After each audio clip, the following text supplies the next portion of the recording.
le dioxyde de titane. Vous l'avez déjà croisé à l'arrière des emballages sous le nom de E171. C'est un colorant qui donne aux bonbons une couleur blanche et les rend brillants. Magali Ringot n'est pas une cliente comme les autres. Elle travaille pour l'association Agir pour l'environnement. Ce colorant, elle a décidé de le traquer dans les rayons des supermarchés. E171, voilà. Donc là, E171, alors faut avoir des bons yeux, hein. E171, c'est écrit en tout petit, voilà, dioxyde de titane. Voilà notre colorant. À l'origine, le dioxyde de titane est utilisé pour blanchir les peintures, les plastiques ou encore les ciments. Sous une forme inhalée et à forte dose, des scientifiques le considèrent potentiellement cancérigène. Les industriels l'ont aussi développé sous une forme comestible dans l'alimentation.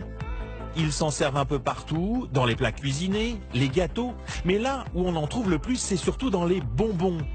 Magali a recensé 200 produits contenant le E171. Alors on a beaucoup, hein, vous me faites travailler là. Après il y en a peut-être d'autres, hein, mais c'est essentiellement des produits de confiserie et des produits destinés aux enfants. M&M's, Skittles, Malabar, Fridan ou Tête brûlée, ils en ont tous. Mais ce qui est le plus inquiétant, c'est la taille de ce dioxyde de titane présent dans les confiseries. Il serait infiniment petit, à l'état de nanoparticules. Une nanoparticule, c'est 1 million de fois plus petit qu'un grain de sable. Et c'est cela qui inquiète Magali. Quand il est présent sous forme de nanoparticules, on a encore plus d'inquiétude puisque le dioxyde de titane peut plus facilement pénétrer dans le corps humain. Il peut traverser les barrières physiologiques comme les intestins ou la barrière du placenta. Et on peut retrouver le dioxyde de titane dans le corps et il peut s'y accumuler. C'est justement parce que ce dioxyde de titane est à l'échelle de l'infiniment petit qu'il pourrait s'avérer dangereux. En s'infiltrant dans notre corps, il s'accumule dans nos organes et ne peut plus s'évacuer. Les industriels, eux, ont toujours nié utiliser le E171 sous forme de nanoparticules. Alors, pour en avoir le cœur net, Magali a fait analyser 3 bonbons au hasard. Les résultats sont sans appel. Il y a bien des nanoparticules de dioxyde de titane dans tous ces produits. On ne peut plus dire on ne savait pas. Ou ce n'est pas possible de tester, c'est pas possible de les détecter les nanos. On a apporté la preuve qu'aujourd'hui, il est possible de détecter les nanoparticules dans l'alimentation. Le débat entre les pour et les anti-nanos peut commencer. Pour en parler, un représentant de la Commission européenne, une militante associative, un lobbyiste, et il y a Nicolas Ashford, un scientifique américain qui ne mâche pas ses mots. Il y a une chose que je ne comprends pas. Sachant que les nanoparticules pénètrent dans le sang, pourquoi ne sont-elles pas immédiatement considérées comme des produits très inquiétants?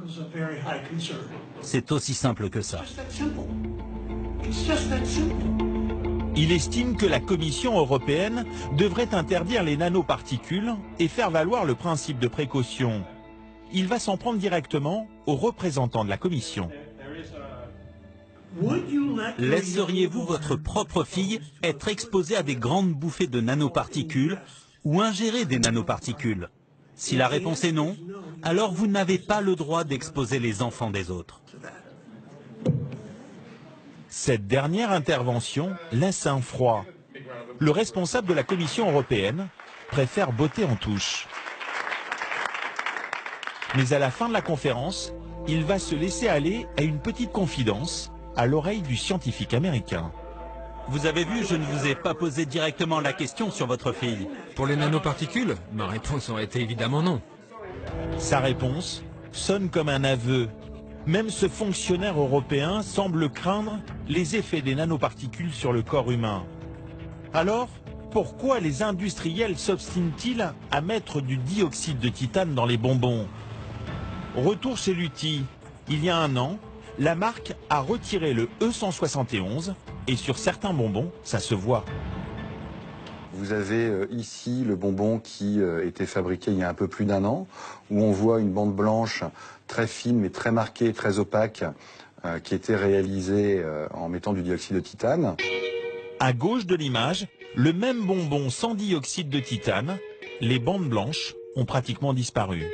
Donc le bonbon est peut-être un petit peu moins joli qu'avant, mais on estime que ça le vaut pour éviter tout doute sur le consommateur quant à la consommation du bonbon. Lutti a été le premier en France à retirer le dioxyde de titane. Une décision confortée depuis janvier dernier par les résultats d'une première étude scientifique. L'INRA a prouvé en le testant sur des rats qu'ingérer à très forte dose du E171 sous forme de nanoparticules favoriserait le développement de cellules cancéreuses chez cet animal. Le confiseur français Verquin, qui fabrique les célèbres têtes brûlées, a décidé lui aussi de bannir cet additif de ses bonbons.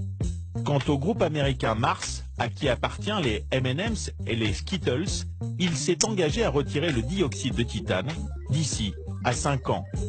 Bref, aujourd'hui, il vaut mieux relire à 2 fois les étiquettes pour s'assurer que les bonbons que nous mangeons sont vraiment bons.